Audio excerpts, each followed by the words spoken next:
Querido irmão, querida irmã, que alegria poder chegar ao seu coração com mais um podcast. Alegria de saber que nós estamos juntos mais uma vez para aprofundar naquilo que diz respeito não só ao conhecimento da nossa fé do ponto de vista doutrinal, mas também o como viver a nossa fé de um modo muito prático na nossa vida concreta nesse mundo presente. Isso só é possível graças à família dos devotos de Nossa Senhora da Piedade, que com a sua fidelidade nos ajuda a evangelizar. Se você ainda não é membro desta família, fica aqui o nosso convite. Faça parte desta família e nos ajude a chegar a muitos corações por meio da evangelização e por meio das nossas obras que estão não só no ponto de vista social, mas agora também no meio virtual. Hoje nós vamos falar sobre a campanha da fraternidade deste ano. E aqui já fica um outro pedido do Padre. Se você ainda não se inscreveu no nosso canal, se inscreva aqui embaixo, na minha lateral esquerda.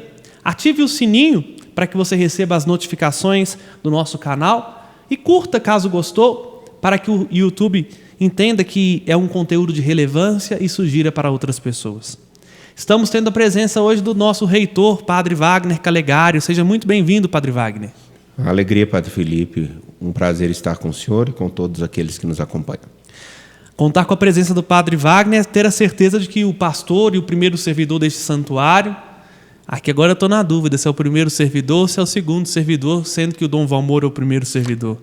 Eu acho que eu sou o 15º. Mas é uma alegria de saber que aquele que está cuidando para que tudo possa fluir com tranquilidade está entre nós, e é sempre muito bom, seja sempre muito bem-vindo, Padre Wagner. Eu que agradeço, Padre. É uma alegria. Então, um tema polêmico, mas um tema fundamental para a vivência do nosso tempo quaresmal e principalmente para a vivência da nossa fé católica. Muita gente não sabe muito bem como surgiu, o que é e o porquê. Só teria como explicar o que é a campanha da fraternidade, como ela surgiu? Bom, a campanha da fraternidade ela começa a se desenvolver em 1961 por intermédio de 3 padres que propuseram, me parece que na Diocese de Natal, um caminho que é, vejamos, nós temos o caminho quaresmal como um período de penitência, de reconciliação consigo, com Deus e com os irmãos, mas toda reconciliação ela implica em um caminho prático. Sim. E o caminho prático de conversão. E eles então fizeram uma campanha na qual, junto com a Caritas, trabalhavam para não só arrecadar fundos, mas também para refletir sobre conteúdo relevante, com a seguinte pergunta: como nós, na nossa conversão, conseguiremos fazer com que o Evangelho chegue mais às pessoas? E isso precisa de um incentivo. Daí eles se articularam e fizeram essa metodologia de, juntos, pela fraternidade, na conversão, promover a vida. Mais tarde, em 1964, se não me engano, isso mesmo, surge a primeira campanha da fraternidade pelo Brasil, com a união das dioceses do Brasil, que refletiam pontos muito importantes. A primeira fase ela começa a ajudar as comunidades a colocarem em prática o Concílio Vaticano II, que fez a seguinte coisa: primeiro, a língua, ao ser celebrados os sacramentos, é a língua vernácula, a língua da nação. Segundo, a compreensão do deslocamento do altar, onde todos permanecem voltados para o altar, porém, o altar está no centro de toda a comunidade. Houve somente um deslocamento do altar, desenvolve-se o rito de Paulo VI, que é, na verdade, originário das primeiras comunidades cristãs. O senhor que gosta mais de liturgia vai se lembrar disso. E vem um caminho de ajudar a pessoa a identificar-se como igreja, como responsável pela evangelização. Então, ela passa por várias fases. Ela tem o seu início em 1961 e toma uma amplitude nacional em 1964. Então, pelo que eu entendi, e creio que quem está nos acompanhando também, a campanha da fraternidade não é uma invenção contemporânea, algo novo da CNBB, não é isso mesmo? Não, ela é uma metodologia, uma sistematização de um caminho quaresmal autêntico. Sim. Então, o que acontece? É um período de reconciliação e de arrependimento. O arrependimento ele parte da seguinte coisa: eu tenho o pecado, eu tenho do que me arrepender. Segunda coisa, como arrependimento, eu vou buscar a reconciliação, e se eu não estou arrependido, eu não quero mais que isso volte a acontecer. Então eu preciso de um caminho para que tal erro não se repita. Quando uma pessoa se confessa, então ela tem o pecado, ela vai até o presbítero, pede o perdão, arrependido do que fez, concretamente, e aí o caminho que é a penitência. A campanha da fraternidade, ela busca apresentar que o nosso pecado individual, ele causa uma mancha e um problema na igreja, em nós. E na sociedade? E daí que está, na sociedade. E, enfim, a campanha da fraternidade, ela apresenta o quê? Olha, quando nós desviamos o olhar de Jesus Cristo, nós cometemos o pecado, o nosso pecado tem uma incidência concreta na realidade. Então, nós precisamos também, como método, um caminho de reconciliação, trabalhar para que tais situações não voltem a acontecer. Certo. Bom, como o senhor já explicou muito bem, esse exercício quaresmal que parte de uma reconciliação com Deus e que traduz em gestos concretos, foi o pontapé inicial para surgir a campanha da fraternidade ou as campanhas da fraternidade, que se tornou um assunto eclesial em âmbito nacional, quando a CNBB a abraçou em 64. Mas como é que funciona para escolher um tema? A igreja, os bispos se reúnem, definem vários temas, apresenta-se vários temas, e daí pensa-se, qual é o tema de maior relevância para a atualidade? E em alguns casos, já aconteceram situações na qual a campanha da fraternidade já estava bem definida. Porém, não é necessário que nós, então, agora reflitamos uma outra circunstância. Porque a nossa sociedade, o nosso tempo está sofrendo, e o nosso tempo sofre com a colaboração de cristãos. E aí é proposto esses temas, e eles, então, escolhidos, são apresentados ao público, e daí começa um caminho. Antigamente, quando eu ainda era novo, lá com 16 anos, isso só faz 4 anos, o que aconteceu? Compunha-se músicas para todo o tempo quaresmal. Hoje não se faz mais isso. Usa-se todo o repertório que já existe. Então, era uma campanha que tinha toda uma vivacidade, ela tem todo um esquema próprio para que fazer. Nós precisamos pensar sobre isso. Esse ano, o tema da campanha da fraternidade parece que não foi escolhido somente pela CNBB. Por quê, Padre Wagner? Porque a cada 5 anos, desde 2000,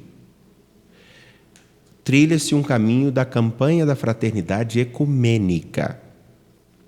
Bom, campanha, já sabemos que é promover a fraternidade, mas de um ponto de vista ecumênico.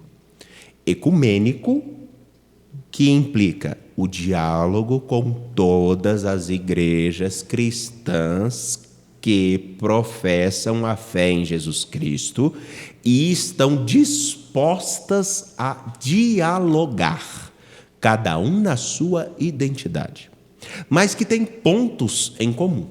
A campanha da fraternidade ecumênica, ela reúne igrejas sérias que querem dialogar, que estão dispostas a esse caminho e que precisam, inclusive dentro das suas próprias estruturas, trilhar um caminho que aponte como nós vivemos realmente a fraternidade.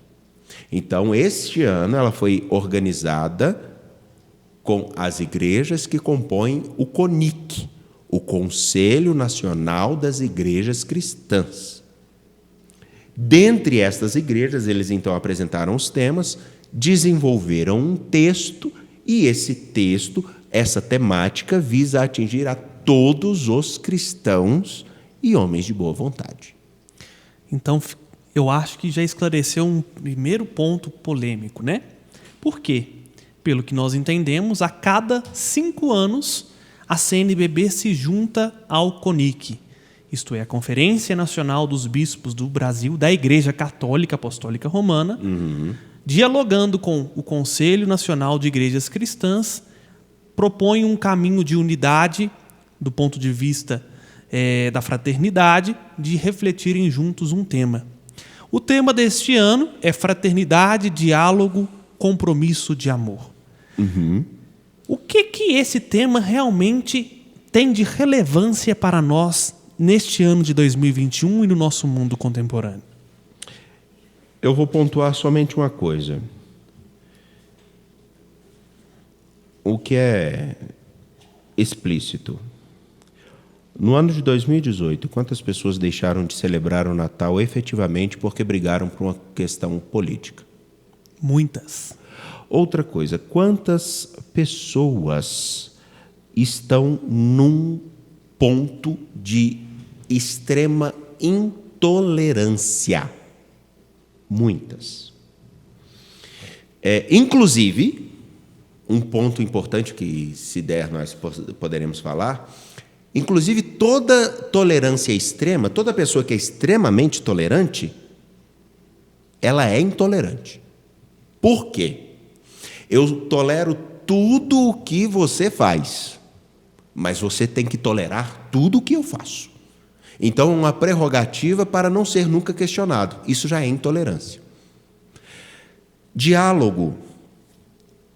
A necessidade de diálogo no tempo presente se faz muito acentuado porque nós estamos num período onde as pessoas recebem informações de todo canto, de toda forma, de toda maneira, em várias conjecturas, com várias ideologias.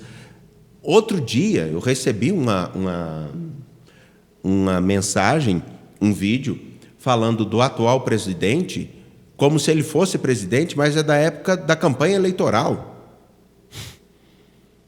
Aí você recebe informações que estão completamente truncadas e de má fé. E isso só é possível quando a gente senta na mesa. Senta à mesa, perdão. Nos sentamos à mesa e conversamos. Só é possível quando sentamos e conversamos. Porque todos nós temos pontos de vista diferentes. A própria percepção da vida já é diferente. Eu e o senhor somos diferentes. Tradições diferentes, culturas diferentes, modelos familiares diferentes. E daí? Até porque eu sou muito mais bonito que o senhor, né, Padre Wagner? De passagem, e não que isso seja um ponto para nos dividir, mas a verdade precisa ser dita. Prefiro me silenciar. Aí, então, as pessoas não dialogam. Uma coisa simples, boba. Quantas pessoas se sentam à mesa e conversam na hora do almoço ou do jantar? Ou a coisa não precisa ser da refeição, porque hoje a vida está muito corrida. Quantas pessoas conseguem se sentar ao sofá e conversar umas com as outras? Os casais são capazes de manter relações sexuais durante muito tempo, mas não trocarem uma única palavra. E o dia que conversam não conseguem nem mesmo escutar um ao outro. Já partem para a briga. Esse é o problema. E as nossas relações, elas são vividas no diálogo. Compromisso de amor. Ora, como eu posso dizer que eu amo uma pessoa que eu vejo, mas não a conheço? E como nós conhecemos uma pessoa realmente? Se não pelo diálogo. E o diálogo no sentido amplo. O diálogo não só na versação de palavras, mas inclusive na observação, perceber quando ele está irritadiço, quando ele está inquieto, quando ele está angustiado. Isso se faz quando se percebe a pessoa, lê-se a pessoa, escuta-se a pessoa no sentido amplo. Eu acho interessante o senhor ressaltar este assunto porque cada vez mais se tem uma compreensão deturpada do que seja diálogo. Apesar da palavra diálogo ter virado jargão na boca de muita gente, às vezes até usando de um bom argumento, mas com uma finalidade um tanto quanto deturpada. Teria como o senhor esmiuçar um pouco mais como é que nós vamos de fato dialogar? Como se propõe um diálogo concretamente na nossa vida? Porque, olha, se a gente ficasse na campanha da fraternidade somente com esse ponto do diálogo, já teríamos um ganho gigantesco se isso se traduzisse em ação concreta na vida particular de cada pessoa. Como assim, padre? Como dialogar? Como é que nós podemos fazer? É abrir mão da minha verdade para me ceder ao outro? Como funciona um diálogo na prática? Acho que a primeira coisa importante é dizer o que não é diálogo. Existe uma coisa que é assim, a pessoa não dialoga, ela não fala comigo, ela não me escuta. Mas o que é esse escutar? O escutar é o seguinte, o senhor me dizer, essas folhas são amarelas. E eu digo, não, essas folhas são brancas. São amarelas? Não, são brancas. E eu provo que são brancas, mas não, você só vai estar dialogando comigo quando você abrir mão da verdade e dizer que isso aqui também é amarelo. Isso não é diálogo. Não é diálogo. Agora, o diálogo, ele parte da seguinte coisa. Quais são as suas razões? Como você compreende? Por que você diz que isso é amarelo? Talvez a compreensão que você tem de dizer que isso é amarelo é porque você foi educado desde sempre, erroneamente, a perceber o amarelo com o nome, o branco com o nome de amarelo. Não é culpa sua. E hoje, quando nós tocamos... Isso falando de uma cor. O diálogo, ele ajuda a gente a compreender, inclusive, isso aqui é uma caneta? Mas essa aí também é uma caneta. Mas existe a outra caneta que é esferográfica. Existe a caneta de pena. Isso. São duas canetas. Eu posso crescer a minha vida inteira achando que isso aqui é uma caneta. E só isso aqui é caneta. Mas, aí um belo dia eu me encontro com o senhor e o senhor fala, não, mas existe isso aqui também, que é uma outra caneta. E essa aqui é vermelha. Nossa, existe caneta vermelha, mas eu achava que isso aqui não era caneta. E ainda existe o lápis. Então, o diálogo é eu o diálogo ajuda-me a compreender não só a realidade das coisas, mas a realidade das pessoas, mais do que eu consigo enxergar. Porque eu só enxergo aquilo que eu consegui deste ponto de vista. A pessoa que está nos vendo da televisão ou do computador, ele está vendo uma face que eu nunca vejo. Mas isso não significa que ela esteja me vendo errado e que eu também me veja errado. Ela vê o meu rosto, mas o que está aqui dentro só é expresso quando eu paro para escutar e entender o que ele me diz, quem é ele, a sua identidade, os seus dramas, a sua beleza. Então, o diálogo podemos traduzir numa única frase como o esforço de compreender o ponto de vista do outro, não é isso? Isso. Compreender um ponto de vista não significa abrir mão dos próprios princípios. E é a partir disso que eu gostaria de entrar no lema da campanha da fraternidade, que aí começou a confusão muito grande entre, principalmente, cristãos católicos. Cristo é a nossa paz. Do que era dividido, ele fez uma unidade. Claro que isso tem uma profunda raiz bíblica. Sim. E não quero entrar aqui agora na teologia propriamente dita, sem deixarmos de lado a teologia. Mas como compreender essa unidade? É uma uniformidade? Então vamos dialogar com todas as denominações cristãs para formar uma religião única? É isso? Não. Inclusive, isso não é nem mesmo o princípio de ecumênico. O princípio ecumênico não é esse. Acho que é importante nós lembrarmos o seguinte. Quando nós falamos dos 100 anos da Arquidiocese de Belo Horizonte, nós falamos sobre igreja. Sim. O que é uma diocese. Daí, nós, no Brasil, fomos acostumados a uma forma de viver a fé cristã católica. Mas, originalmente, a igreja, os discípulos, ao se espalharem pelo mundo, formavam comunidades e essas comunidades refletiam os textos bíblicos. Cada uma tinha seu jeito. Não precisa fazer muita força. A comunidade de Éfeso tem um jeito, a comunidade de Tessalônica tem um jeito, a comunidade de Corinto tem um jeito, a comunidade de Colossas tem um jeito, a comunidade de Roma tem um jeito. Basta ver o modo com que Paulo escreve para cada uma delas.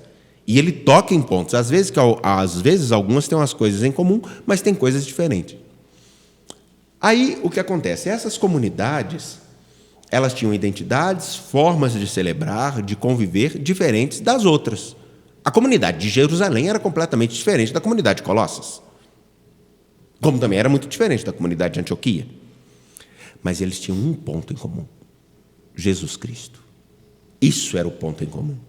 E Cristo, sendo o ponto em comum, fazia com que as diferenças não fossem um empecilho para que eles pudessem, inclusive, debater temas complexos. O diálogo ecumênico, a proposta da campanha da fraternidade, primeiro ponto: Cristo. Cristo está à frente. Ele é o centro. Perfeito? Ele é a nossa paz. Mas o que é paz? Essa paz aqui não é essa paz que muita gente pensa. Essa paz é no sentido bíblico, que está na seguinte perspectiva. Inclusive, durante a leitura do texto, eu fui fazendo as minhas revisões teológicas e também minhas releituras de muita coisa. O que é a paz aqui? A paz aqui é o shalom. E o que é o shalom? O shalom é a integridade da pessoa, a liberdade da pessoa, a relação com o seu Senhor, a sua sustentabilidade e a sua... Deixe-me pegar aqui. E a sua qualidade de vida. Expressa da seguinte maneira: primeiro, você foi escravo, agora você é livre. E como você é livre, para viver o shalom no Shabat, no sábado, você não pode esquecer nunca que toda criatura é livre. Nem os animais deveriam trabalhar. Você precisa de alimento, e o trabalho dignifica o homem. Por isso você tem uma terra agora onde você vai ter uma identidade. Você não é mais errante, você tem uma estabilidade. Você tem uma casa, mas a sua casa não significa somente que você tem um prédio. Você tem o seu povo está com você. Essa liberdade, essa estabilidade sustenta você e aos seus numa relação profunda, significativa, na qual todos são importantes. Daí nós nos lembramos: a sua esposa não é um objeto, os seus filhos não são suas coisas, nem outra pessoa é um mero objeto. E você precisa de saúde. Por isso, agora, você cuidando de si, cuidando dos seus, tendo o seu alimento, vivendo a liberdade, você não é tratado de qualquer forma. Você precisa de saúde, de qualidade de vida. E isso tudo é fruto daquele que te conduziu desde a escravidão, desde Abraão. Ele que te conduziu a te dar tudo isso agora. Portanto, viva em paz. A sua paz não pode escravizar ninguém. A sua paz não pode maltratar a ninguém. A sua paz não pode fazer ninguém objeto. A sua paz não pode tirar do outro aquilo que ele também precisa para viver. E a sua paz nunca deve te levar a esquecer o seu Senhor. E o nosso Senhor é Cristo. Ele é a nossa paz. Muito profunda essa explicação. E eu acho que o Senhor elucidou muito bem o que está aí proposto como lema, retirado da carta aos Efésios, capítulo 2, versículo 1, primeiro pedaço do versículo 1. Mas como nosso tempo já está chegando ao fim, Padre Wagner, eu convido você que está nos acompanhando para debruçar um pouquinho mais sobre esse tema da campanha da fraternidade. Foi só uma introdução. Nós falamos um pouco aqui sobre o que é a campanha, de um modo geral, o porquê escolhemos esse tema para este ano e o sentido do lema. No próximo nosso podcast, continuação, parte 2 deste primeiro podcast, você é meu convidado a continuar dialogando com o Padre Wagner sobre agora a particularidade de um modo concreto da temática deste ano de 2021. Diálogo, compromisso de amor. Fique conosco e aguardo você na segunda parte do nosso podcast.